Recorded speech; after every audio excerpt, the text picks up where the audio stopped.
Tadi malam kita lihat bagaimana jiwa-jiwa yang menerima Tuhan Yesus sebagai Tuhan dan Juru Selamatnya diselamatkan, lahir baru. Itulah awal daripada pemulihan.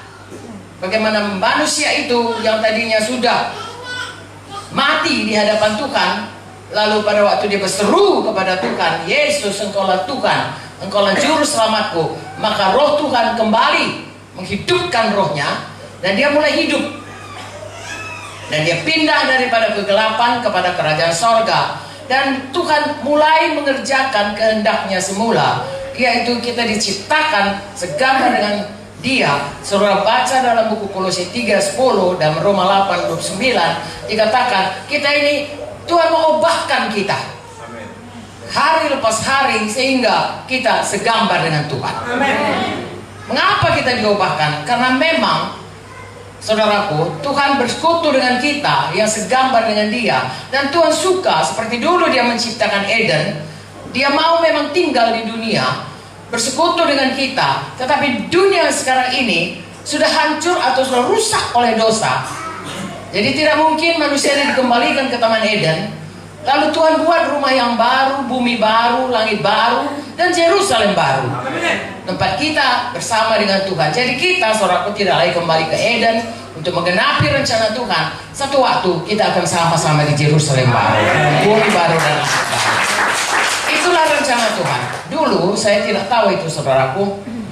Wah, sebelum saya selamat, bahkan sesudah saya selamat, ya, saya pikir hanya syukurlah saya selamat.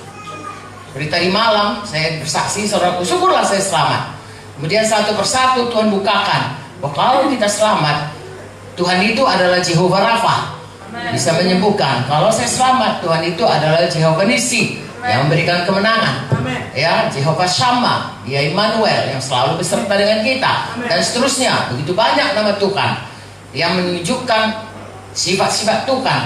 Tetapi yang sesungguh-sungguhnya, saudaraku, lebih dari segalanya, dialah Tuhan yang mau tinggal dengan kita. Sebagaimana dulu dia menciptakan Eden, begitulah dia mau tinggal dengan kita. Dan kita baca dalam Wahyu 21 bahwa Tuhan menghancurkan dunia ini dengan api. Kalau dulu dengan banjir, nanti dengan api.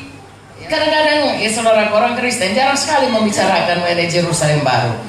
Padahal itulah sebenarnya tujuan kita.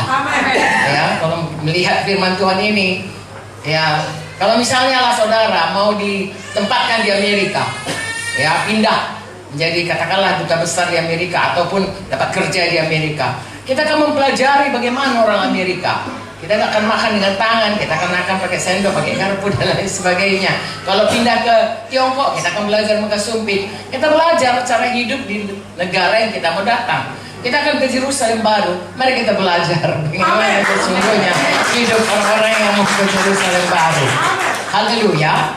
Nah, jadi Tuhan mau ciptakan, mau kembalikan, mau pulihkan ya kita supaya kelak ya kita ini seperti kehendak Tuhan. Bagaimana pada sore hari kita baca dalam buku Kejadian itu, dia bersama-sama dengan Adam dan Hawa saat mereka belum berdosa.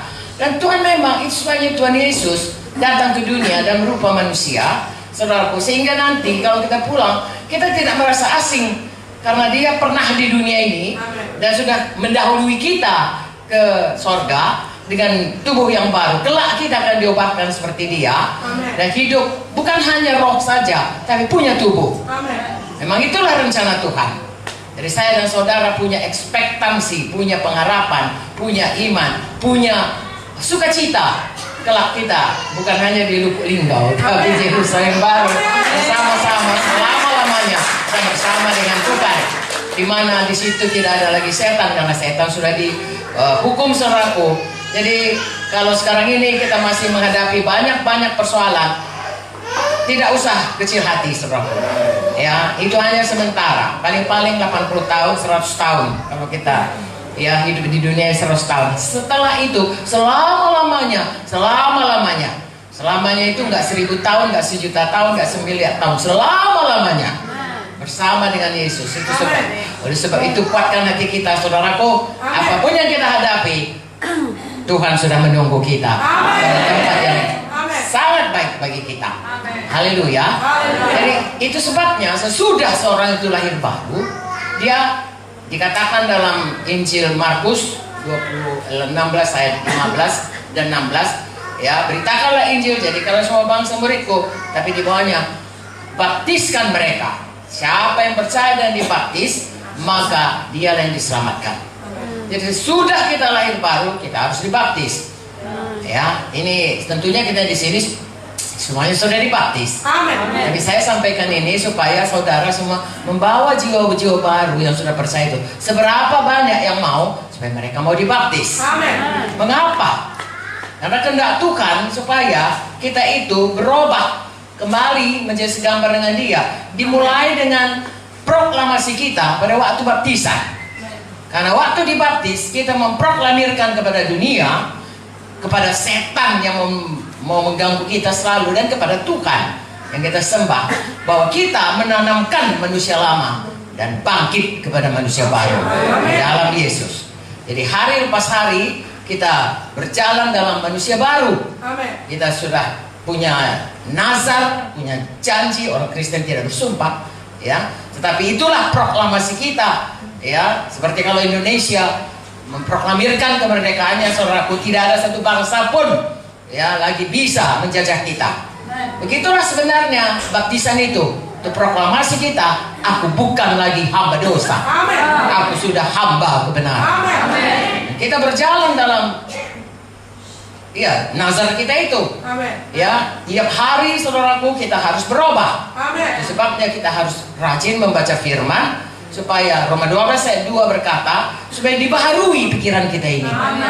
Ya, misalnya saya lah dulu, contoh yang paling mudah. Ya, sebelum saya lahir baru, saya berpikir, saudaraku, ya, saya berkata, saya ini nggak mau ganggu orang, tapi saya jangan diganggu. Kalau saya diganggu sampai mati, aku nggak mau cakap sama kau. Jahat ya. Tapi waktu itu saya pikir benar. Ya, lalu begitulah. Tapi sesudah saya baca firman Tuhan ini, saya tahu itu tidak betul.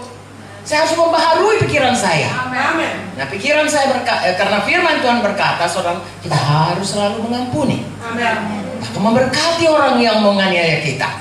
Nah, itu satu konsep yang sangat beda dengan apa yang saya anut selama ini. Dan saya harus berubah sesuai dengan konsep firman Tuhan. Amin. Ya, saya harus berubah.